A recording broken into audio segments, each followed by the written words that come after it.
Broadcasting live from Houston, Texas, and around the world. TV host, best-selling author, and radio personality Brad Gilmore brings you a collection of conversations with stars from movies. Matthew McConaughey. Brad Gilmore. Mark Wahlberg. Hey, how are you? The one and only Sydney Sweeney joins us. Sydney, how are you? I'm good, thank you. How are you? Tom Hanks and Robin Wright in my favorite movie of the year. Guys, thanks so much for joining the show. Oh, thank you. Well, thank you. Jessica Alba and Lizzie Mathis. Ladies, thank you so much for joining me. Thank you. Kevin Costner joins us. Thank you so much. Thank you. Television. Jimmy Fallon joins us this morning. Jimmy, how you doing, my friend? Good morning. Thank you so much, Brad, for having me. I appreciate this, bud. One of my all-time favorites, Vince Vaughn, joins us right now. Vince, thanks, man.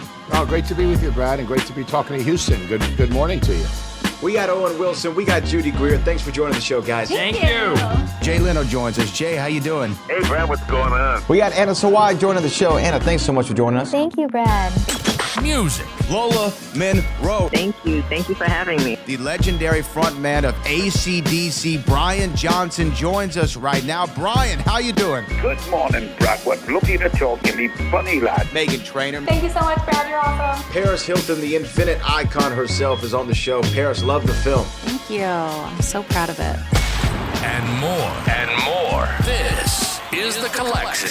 Now your host, The Boat. Brad Gilmore!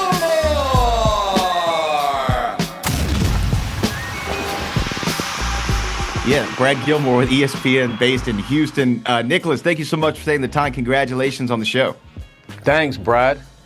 Hey, look, I want to dive right into this because I think that when people hear Fightland and you've got crime, you've got the backdrop of boxing, obviously that's going to attract a lot of viewers. But what's surprising to me about this show, and I'm sure it was with you when you started to kind of read through the sides of the scripts and get familiar with it, is there's just so much more layers to the show than just a boxing crime drama, right? I mean, it's about legacy, it's about revenge, it's about family. There's so many layers to it. As an actor, when you were reading through it, did you find those kind of layers and those levels surprising? Oh, absolutely. That's one of the things that really drew me to the role and to the world that it was set in. It's so much more about that. It's nuance. It's about power. It's about dominance. It's about family dynamics, which can be very complicated. It's about revenge. It's about misinformation. There are so many things going on within the world of Fightland that it's a fight to get through, really, and to understand, because you're struggling with who is your favorite fighter.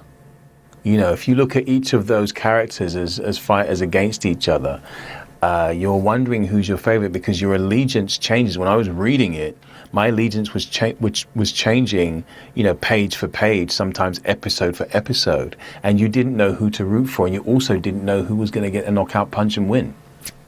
Well, isn't that also the beauty of telling this story in a television format, right, where you actually have the ability and the length, right? Like you have absolutely time to where you can do that, because I think that that's something that's a powerful dynamic about the medium of television as opposed to a film, which is beautiful in its own right. But with television, you can really get into the depths. And yes, as an audience member, our allegiances change as we see these characters evolve. That's right.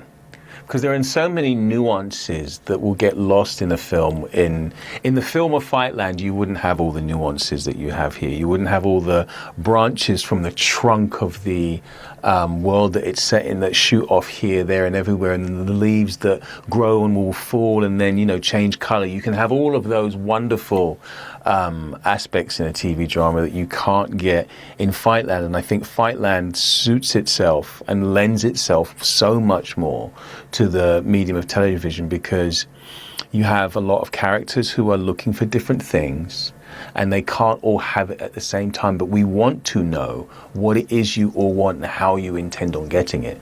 And the space that these 8 hours gives you allows you to understand all those things and be, you know, handsomely rewarded by the end of the season. And then when you go through it, and it won't give anything away, obviously, but when you go through the season and you get through it as an actor preparing for it, what notations do you need to make when you for Kingsley, or do you have to say like, oh, you know what? I know this is where we're going. I know what the finale is going to be, right? Yeah. So do you have to have small little notations that you make to make sure, hey, I'm going to play it this way, so that's going to foreshadow an eventual change, or how do you? No, that's not. That's personally not how I work. I know some actors work like that, and there's value in it for sure. But how I work is basically scene for scene. I try and be as authentic within that scene as I can be, and then the editor can put it all together however they feel. Because for me, each scene is like a short film in itself. What is the beginning, the middle, and the end of this film? And how can this film, this short scene, how can that tell a whole story within the context of the major story? And as long as I keep doing that and be as authentic as I can without thinking what's coming later on down the line and how I can play this, because sometimes you can be too clever, thinking that you're a step ahead of the audience, and you can manipulate them into thinking that this happens and go, ah, surprise. And I think there's an inauthenticity about that, and you're not actually stuck in the present moment. And I think to be stuck in the present moment of scene for scene and play that as authentically as it can be for that moment, regardless of if it parallels something that's coming later or foreshadows something that's coming later, that's a whole different thing. I try and play, because we also shoot a lot of it out of sequence. So sometimes you will shoot the ending first. Right. But somehow it all just seems to work. So I try and be as present as I can. I've actually never heard an actor put it in those terms of looking at them as looking at scenes as short films. So thank you so much for sharing that with me. Before we wrap, and I know I'm coming short on time, but just on a boxing question, how big of a fan are you of the sweet science of boxing? Were you familiar with it intimately before, and who were some of your favorites to watch, if so? I mean, Ali, Tyson, the regular guys. But I had done a play by Marco Ramirez called The Royale some years back, and I had to train. And it was a version of Jack Johnson, the first African-American heavyweight champion of the world. And I played him, and I had to put on all this weight, and I did all this boxing training, which was a wonderful experience. And that introduced me really to the physicalities of boxing rather than just being a spectator. And I had produced and starred in a film called Heavyweight, which I believe the 21st of July is released in the US. And I played a coach on that side. And boxing and me have a really good history creatively and personally. And then to land the role of Kingsley in this, which is set in boxing, was just another cherry on the top.